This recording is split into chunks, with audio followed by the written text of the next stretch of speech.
जय शंकर की, जय श्री सत्यनारायण भगवान की। सत्यव्रतम सत्यपरम त्रिसत्यम सत्यस्य योनिम निहितं च सत्ये सत्यस्य सत्यामृत सत्यनेत्रम सत्यात्मकं त्वां शरणं प्रपन्नः। सच्चिदानंदरूपाय विश्वोत्पत्त्यादि हेतवे तापत्रय विनाशाय श्रीकृष्णाय वयं नुमः। वंदन करते हुए आइए आज भगवान श्री सत्यनारायण की व्रत कथा महात्म्य की जो पद्धति है उस पर परिचर्चा करते हैं। भविष्य पुराण में भगवान श्री सत्यनारायण के उत्तम व्रत का महात्म्य, उनकी पूजन विधि और कथा निर्देशित की गई है। पुराणों को भगवान वेदव्यास ने विस्तार देकर करके बनाया है और अनेकानेक जीवों ने उन पुराणिक कथाओं के द्वारा अपना उद्धार भी किया है और भगवान की महती जो कृपा है वो प्राप्त की है। तो आज भगवान श्री सत्यनारायण के कथा के जो 5 अध्याय हैं उनका यहाँ पर विवेचन हम लोग कर रहे हैं। व्यास उवाच एकदा नेमिषारण्ये ऋषये शौनकादयः प्रपत्सुर्मुनयः सर्वे सूतं पौराणिकं खलु। व्यास जी महाराज ने लिखा है और व्यास जी महाराज जी यहाँ पर बोल रहे हैं कि एक समय नैमिषारण्य क्षेत्र में 88,000 की संख्या में ऋषि लोग एकत्रित हुए।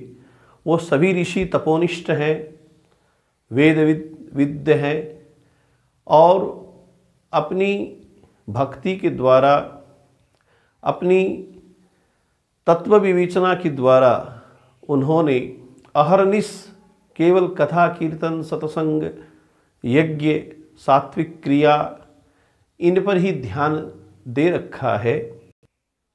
हजारों वर्षों तक चलने वाला एक यज्ञ सत्र वहाँ पर आयोजित हुआ। उन सभी ऋषियों ने अपनी सभा का अध्यक्ष लोमहर्षण सूत ऋषि को बनाया, जो सब इतिहास वेद पुराणों की जानकार है। उन्हें एक उच्च सिंहासन पर बिठाया गया, उनका सम्मान किया गया, उनका पूजन किया गया। और जैसा कि भगवान श्री कृष्ण ने कहा है, यद पुण्यम कपिलादाने कार्तिक्याम ज्येष्ठ पुष्करे तत्फलम पांडव श्रेष्ठ विप्राणाम पाद शोचने। उन सूत ऋषि का पाद प्रक्षालन किया गया, क्योंकि जो ब्राह्मण की पाद रेणव है, पुनंतु माम ब्राह्मण पाद रेणव है, जो संत हैं, जो सिद्ध हैं, जो ब्राह्मण हैं, उनकी जो चरण रज है वो पवित्र करने वाली मानी गई है। सूत ऋषि से सभी ऋषियों ने एक प्रश्न यहाँ पर किया है कि हे सूत जी महाराज, आप ये बताएं कि कोई भी व्रत करने से, तपस्या करने से जो वांछित फल प्राप्त होता है उसका विस्तार से वर्णन करें। व्रत के द्वारा, तपस्या के द्वारा जो भी फल मिले उन्हें आप बताएं। तो सूत जी महाराज ने कहा कि हे ऋषि लोगों, आप लोगों ने जो बात पूछी है वही बात एक समय नारद मुनि ने परोपकार की इच्छा से भगवान श्री नारायण से पूछी थी। और भगवान जो नारायण हैं उन्होंने नारद जी महाराज की बातों का जो उत्तर दिया वही आप लोगों के प्रश्न का भी उत्तर है। पर्यटन विविधान लोकान मृत्युलोकम उपागतः।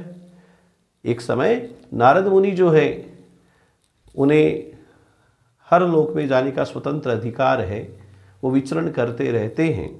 घूमते घूमते पर्यटन विविधान लोकान, बहुत से लोकों में भ्रमण करने के पश्चात मर्त्यलोकम, ये जो मृत्यु लोक है, मनुष्य लोक जो है, पृथ्वी जो है, यहाँ पर वो पहुँचे। यहाँ पर वो देखते हैं कि यहाँ की जो मनुष्य हैं, जीव हैं, वो अपने अपने पाप कर्मों से पक रहे हैं। उनका जन्म होता है, उनकी पुनः मृत्यु हो जाती है। ऐसे ही वो पाप आचरण करते हैं कि वो क्लेश से आक्रांत रहते हैं, दुखी हैं। संत के मन में दया जगती है। संत हृदय नवनीत समाना कि दयालु नारद जी ने विचार किया कि इन जीवों का उद्धार कैसे हो, और यही प्रश्न लेकर के वो भगवान श्री नारायण के धाम में पहुँचे। नारद जी महाराज जब भगवान के लोक में पहुँचते हैं तो व्यास जी महाराज वहाँ पर वर्णन करते हैं कि भगवान कैसे हैं, भगवान का स्वरूप कैसा है। तत्र नारायणं देवं शुक्लवर्णं चतुर्भुजं शंखचक्र गदा पद्मय वनमाला विभूषितं दृष्ट्वा तं देवी देवेश स्तोतुं समोपचक्रमे। आज भगवान का स्वरूप है वो वर्णन करते हुए व्यास जी महाराज ने लिखा कि नारद जी देखते हैं, ऋषि लोगों से सूत जी महाराज कहते हैं कि भगवान है वो शुक्ल वर्ण है, गौरवर्णी है, चार उनकी भुजा है, एक भुजा में गदा है, एक में शंख है, एक में सुदर्शन चक्र है, एक में कमल का पुष्प है, गले में भगवान की वैजयंती माला है। ऐसे देवों के भी जो देव हैं उनको देख करके नारद जी महाराज ने भगवान की स्तुति प्रारंभ की। नमो वांग मनसातीत रूपाय अनंत शक्तये आदिवद्यांतहीनाय निर्गुणाय गुणात्मने। यही प्रभु आप न वचन से, न मन से, न कर्म से जाने जा सकते हैं। आप कहाँ से प्रारंभ हुए, कहाँ आपका मध्य है, कहाँ आपका अंत है, कोई नहीं बता सकता। आप निर्गुण हैं, सब गुणों की आत्मा है, सबके आदि और कारक हैं। विशेष करके आपकी जो भक्त लोग हैं उनकी आप पीड़ा को हरण करने वाले हैं। तो भगवान ने जब ऐसी स्तुति सुनी नारद के मुख से तो उन्होंने कहा कि किमर्थम आगतोसि त्वं किम ते मनसि वर्तते। तुम्हारा क्यों तो आना हुआ, क्या आपके मन में विचार है नारद, बताओ। तो नारद जी ने सारी विनती जो है वो भगवान के सन्मुख प्रस्तुत की कि कैसे जीव है वो आक्रांत हो रहे हैं, दुखी हो रहे हैं, उनका उद्धार कैसे हो।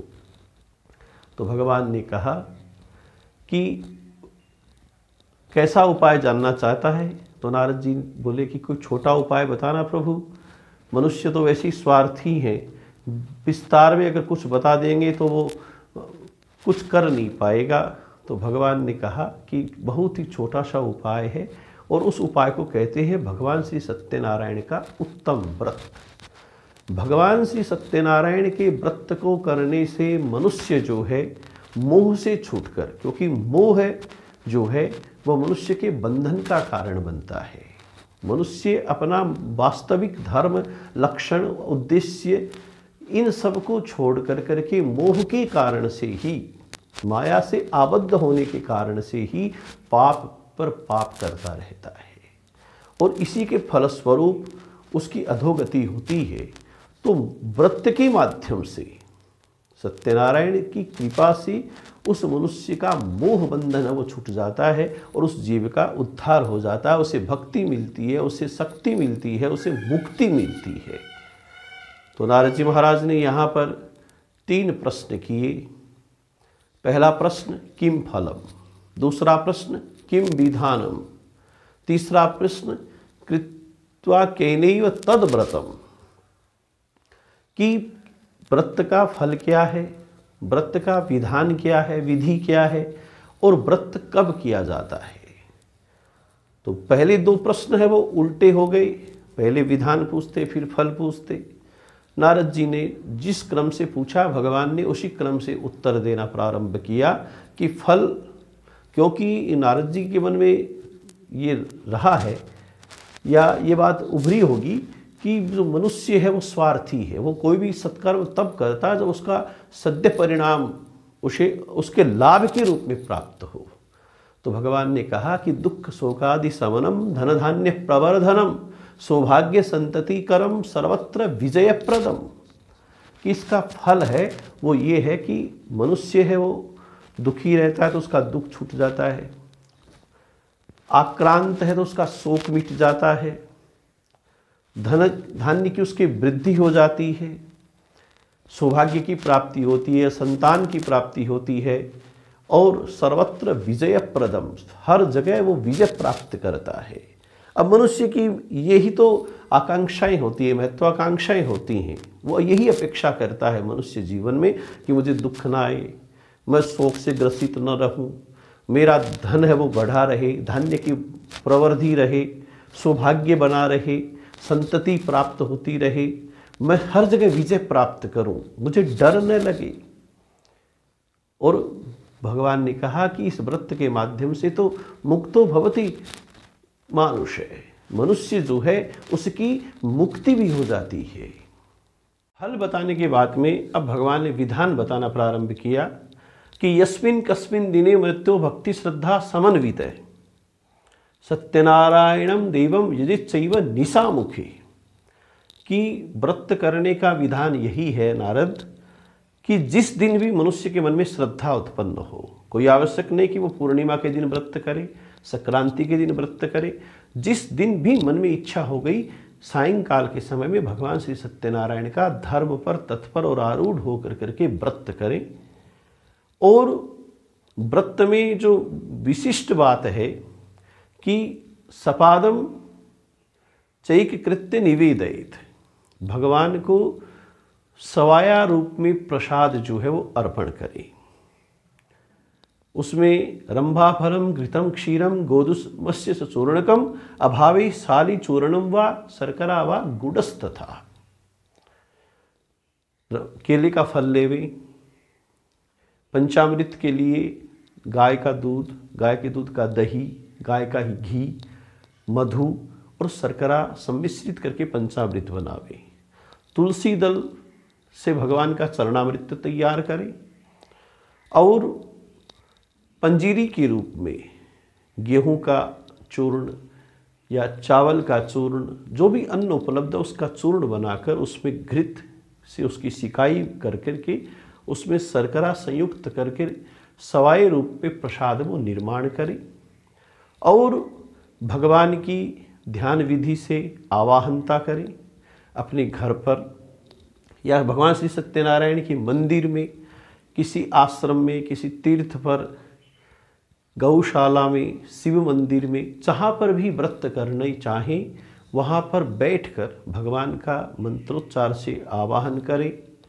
भगवान श्री सालग्राम जी को स्थापित करें, आचार्य ब्राह्मण को बुलावें और उन आचार्य ब्राह्मण की सन्निधि में उनके द्वारा जो भगवान की पाद्य अर्घ्य आचमन, वस्त्र उपवस्त्र, यज्ञोपवीत, गंध अक्षत, श्रीखंड चंदन, अबीर, गुलाल, धूप, दीप, नैवेद्य, फल, तांबूल, पूगी फल आदि के द्वारा उपचारी पूजन कर कर और आरती के निमित्त कर्पूर, पंचप्रदीप, श्रीफल और जो मेवा है वो धूप दीप तुलसी से राजी सतदेवा, तुलसी सहित भगवान को अर्पण करें, बार बार उनसे क्षमा प्रार्थना करें और इस पूरे विधि विधान के कर्म में अपने भाई बंधु, परिवार, कुटुंब, समाज, मोहल्ला और जो कस्बेवासी हैं उनको बुलावें, उनको आमंत्रित करें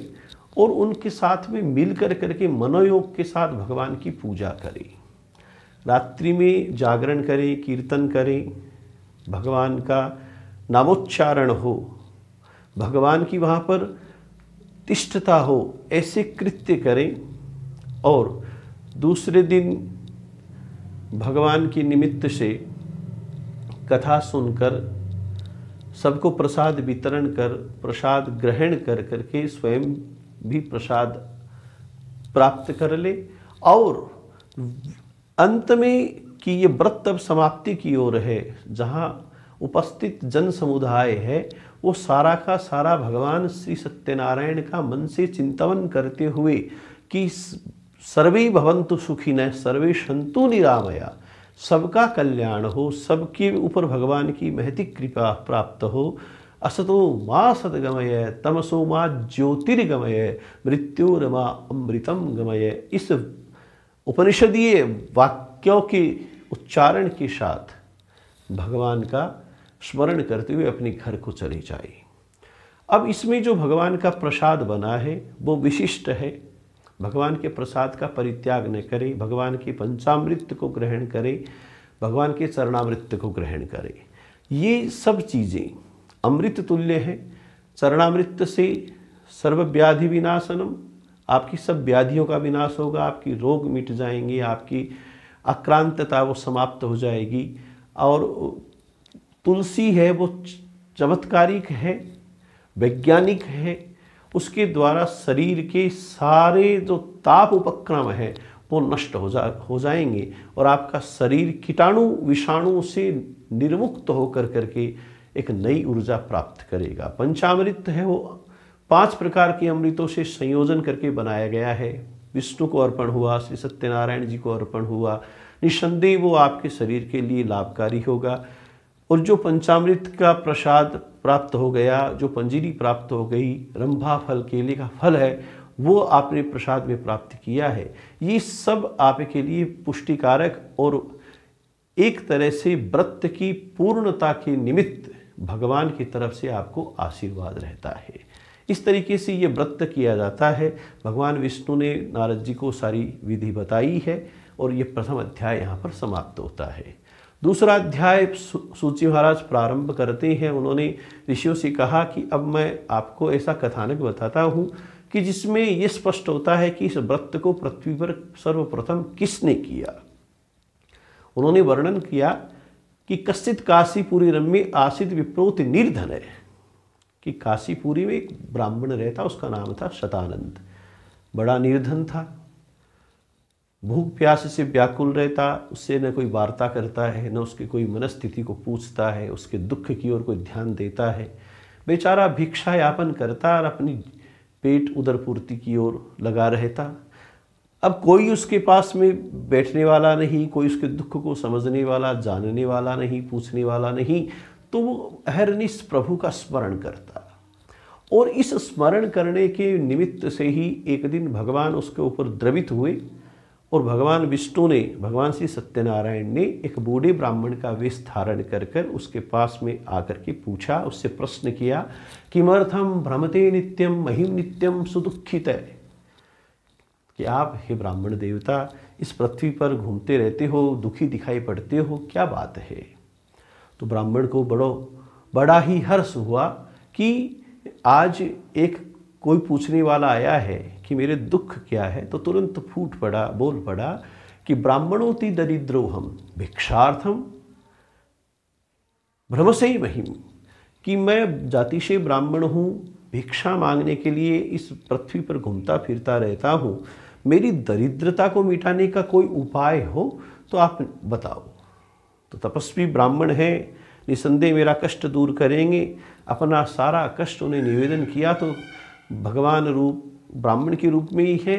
उन्होंने कहा कि तुम धैर्य धारण करो, धैर्य मनुष्य का सबसे बड़ा मित्र है और धैर्य के द्वारा वो बड़ी सी बड़ी परिस्थिति से विजय प्राप्त कर सकता है। तो आप अभी धैर्य को धारण करो और एक उपाय है, बहुत छोटा सा उपाय, भगवान श्री सत्यनारायण का उत्तम व्रत, वो आप करो, निस्संदेह आपकी दरिद्रता दूर हो जाएगी। भगवान श्री सत्यनारायण के रूप में बूढ़े ब्राह्मण ने जो व्रत बतलाया उसको जान कर करके कि मेरी दरिद्रता इससे निश्चित ही दूर होगी, शतानंद ब्राह्मण है वो बड़ा हर्षित हुआ, अपने घर पर आया, रात्रों निद्राम न लब्धवान, और उसके इतना कौतूहल हो गया कि उसको रात्रि में नींद भी नहीं आई। ततः प्रातः समुत्थाय, प्रातःकाल में वो उठा और उसने एक दृढ़ संकल्प किया, निश्चय किया कि मैं भगवान सत्यनारायण का उत्तम व्रत करूँगा ही। और इस शुभ संकल्प के साथ में वह भिक्षा मांगने के लिए निकल पड़ा। भगवान की महती कृपा, उसका शुभ संकल्प, उसका दृढ़ निश्चय कि शिव संकल्पमस्तु के अनुसार उसका कल्याण हो रहा है और उसे प्रचुर भिक्षा प्राप्त हुई, तो वह बड़ा प्रसन्न हुआ। वणिक विधि केंद्र, व्यापारिक जो प्रतिष्ठान जहाँ पर स्थापित होते हैं, बाजार का जो स्थान है वहाँ पर वो पहुँचा। वहाँ से उसने खूब पके हुए केले के फल लिए, पंचामृत के लिए दुग्ध आदि की व्यवस्था है वो बनाई, और पंजीरी का प्रसाद बनाना है उसके निमित्त से सारे पदार्थों का संचय किया। घर पर आया, तुलसी दल, धूप, दीप इन सबको एकत्रित किया, चंदन, अक्षत, पुष्प, दुर्वा, कमल पुष्प ये सब एकत्रित किए और अब आपके भाई बंधुओं को उसने बुलाया, उन्हें निमंत्रण दिया, उनसे प्रार्थना की कि मैं ऐसे सत्यनारायण भगवान का व्रत कर रहा हूँ, आप लोग पधारें। अपने मोहल्ले वासियों को कहा, कस्बे वासियों को कहा। तो उसने बड़ी विधि से ये व्रत किया। तद्व्रतस्य प्रभावेन धनपुत्रान्वितो भवत्। इस व्रत के प्रभाव से उसकी दरिद्रता मिट गई। वो सब ब्राह्मणों में श्रेष्ठ कहलाने लगा। कल तक उसे कोई पास में नहीं बिठा रहा था, आज वो सब ब्राह्मणों का अध्यक्ष बन गया और बड़ा वैभवशाली, संपत्त और ऐश्वर्यशाली बनकर करके उसने प्रत्येक महीने की महीने व्रत करने का अपना निर्णय कायम रखा और अपनी जीवन में हर महीने वो व्रत करता रहा। और इस मनुष्य देह की समाप्ति होने पर, अर्थात उसकी मृत्यु प्राप्त होने पर, उसने परलोक में मोक्ष की प्राप्ति की। तो इस तरीके से सर्वप्रथम सदानंद ब्राह्मण ने व्रत किया और वो अपनी दरिद्रता मिटाने में कामयाब रहा। सूत महाराज चुप हो गए ऐसा कहकर। तो जो ऋषि लोग हैं उन्होंने पुनः खड़े होकर के प्रश्न किया कि फिर सूत महाराज, उस ब्राह्मण की बाद में इस पृथ्वी पर व्रत ने जो महत्व यहाँ पर प्रतिपादित हो कि उसके बाद व्रत कौन कर रहा है, वो कथा बताई। तो सूत महाराज कहते हैं कि एक दिन वो ब्राह्मण नियम के अनुसार महीने के महीने वो व्रत करता था, अपने घर पर व्रत की तैयारी कर रहा है कि उसी समय में ज्येष्ठ का महीना, सायंकाल में सूर्य अस्ताचल पर जा रहे हैं। पूरे दोपहर में घूमता हुआ एक मजदूर लकड़हारा सिर पर लकड़ी का बोझा रख रखा है, बेचने के लिए, विक्रय करने के लिए घूम रहा था। ब्राह्मण का घर है, पीने के लिए पानी मिलेगा, यह मानकर वो अंदर प्रविष्ट होता है अपना बोझा बाहर रखकर। तो वो देखता है कि ब्राह्मण है वो व्रत की तैयारी कर रहे हैं। उन्होंने ब्राह्मण को प्रणाम किया, सतानंद को प्रश्न किया कि आप ये क्या कर रहे हैं।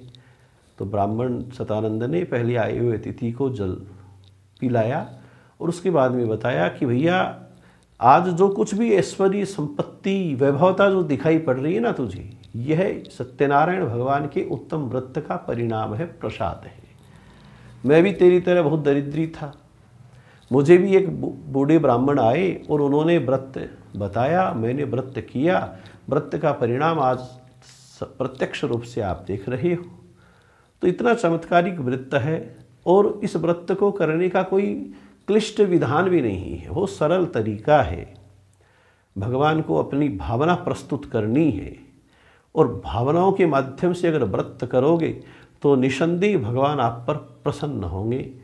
तो ब्राह्मण ने व्रत बताया, विधि बताई, उसका परिणाम बताया, तो लकड़ी बेचने वाला बड़ा प्रसन्न हुआ।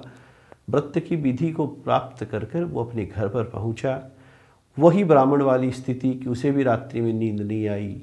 प्रातःकाल उसने भी शुभ संकल्प किया, दृढ़ निश्चय किया कि मैं भी व्रत करूँगा और ऐसे इलाके में लकड़ी बेचने के लिए गया जहाँ धनी लोग रहते हो। धनी नाम यत्र संस्थिति तद्दिने, उससे उस दिन दुगना मूल्य प्राप्त हो रहा है। जो लकड़ी 1 रुपये में बिकनी चाहिए वो 2 रुपये दे रही है। दुगना जब मूल्य प्राप्त हुआ तो वो बड़ा प्रसन्न हुआ। और वैसे ही बाजार जा कर करके केले के फल, घी, दूध, गेहूं का आटा, शर्करा, तुलसी दल, धूप दीप, ये सब भगवान की जो पूजा और व्रत के उपचार पदार्थ हैं उनको संग्रहित किया। अपने भाई बंधुओं को बुलाया, बड़ी विधि से ब्राह्मण को बुला कर करके व्रत कर पूजा की, आरती की, प्रसाद वितरण किया, रात्रि में सत्संग कीर्तन किया और भगवान से क्षमा प्रार्थना की। भगवान तो भाव के भूखे हैं। पत्रम पुष्पम फलम तोयम यो मे भक्त्या प्रयच्छति। आप भाव के द्वारा भगवान को जो भी अर्पण करेंगे भगवान उसे स्वीकार कर लेते हैं। लकड़ी बेचने वाले उस मजदूर का, उस गरीब व्यक्ति का, उस नीची जाति के मनुष्य का, ध्यान देकर के सुनने की बात है कि आज ये व्रत एक नीची जाति का व्यक्ति कर रहा है। तो इसका मतलब इस व्रत को करने का अधिकार चाहे ब्राह्मण हो, क्षत्रिय हो, वैश्य हो या अंत्यज्य हो, उन सबको ही है। महिलाएं हो, सब भगवान के सामने समान हैं, सब इस व्रत को कर सकते हैं। लकड़ी बेचने वाला जब इस व्रत को करता है तो प्रत्यक्ष में उसने सारे सुख, सांसारिक ऐश्वर्य, वित्त और यहाँ तक कि अपनी जाति में वो श्रेष्ठ कैसे माना जाए, वे सब स्थितियाँ उसने प्राप्त की और अंत में नारायण के लोक की प्राप्ति करता है।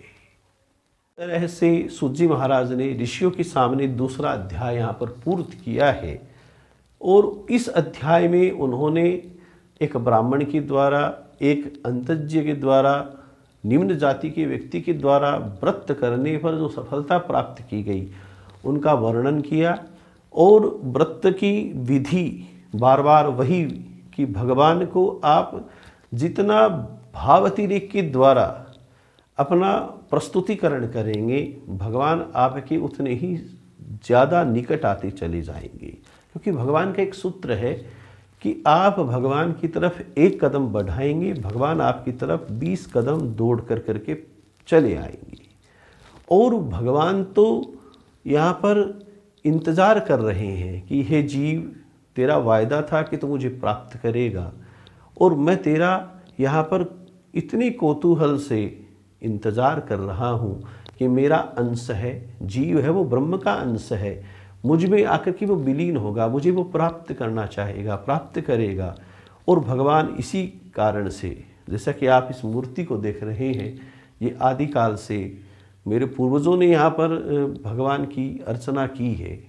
जिस स्वरूप में उन्होंने की आज वही स्वरूप हम लोगों को भी लभ्य है, लेकिन यह इनका आशीर्वाद है कि यह परंपरा चलती आ रही है और इनमें जो भाव आप नियोजन करना चाहेंगे, क्योंकि ये सत्यनारायण भगवान की माँ महालक्ष्मी सहित मूर्ति है, इसमें आपका भाव अगर जैसे आप इनको माता मान रहे हो, क्योंकि माता संसार की प्रथम आवश्यकता है, पिता पोषणता करता है, त्वमेव माता च पिता त्वमेव बंधु, उसके बाद में भाई बंधु आते हैं, उसके बाद में मित्र लोग आते हैं, उसके बाद में अपनी विद्या आती है, उसके बाद में संसार में अगर कोई नहीं है, त्वमेव विद्याच गुरुस्त्वमेव त्वमेव सर्वम मम देव देव।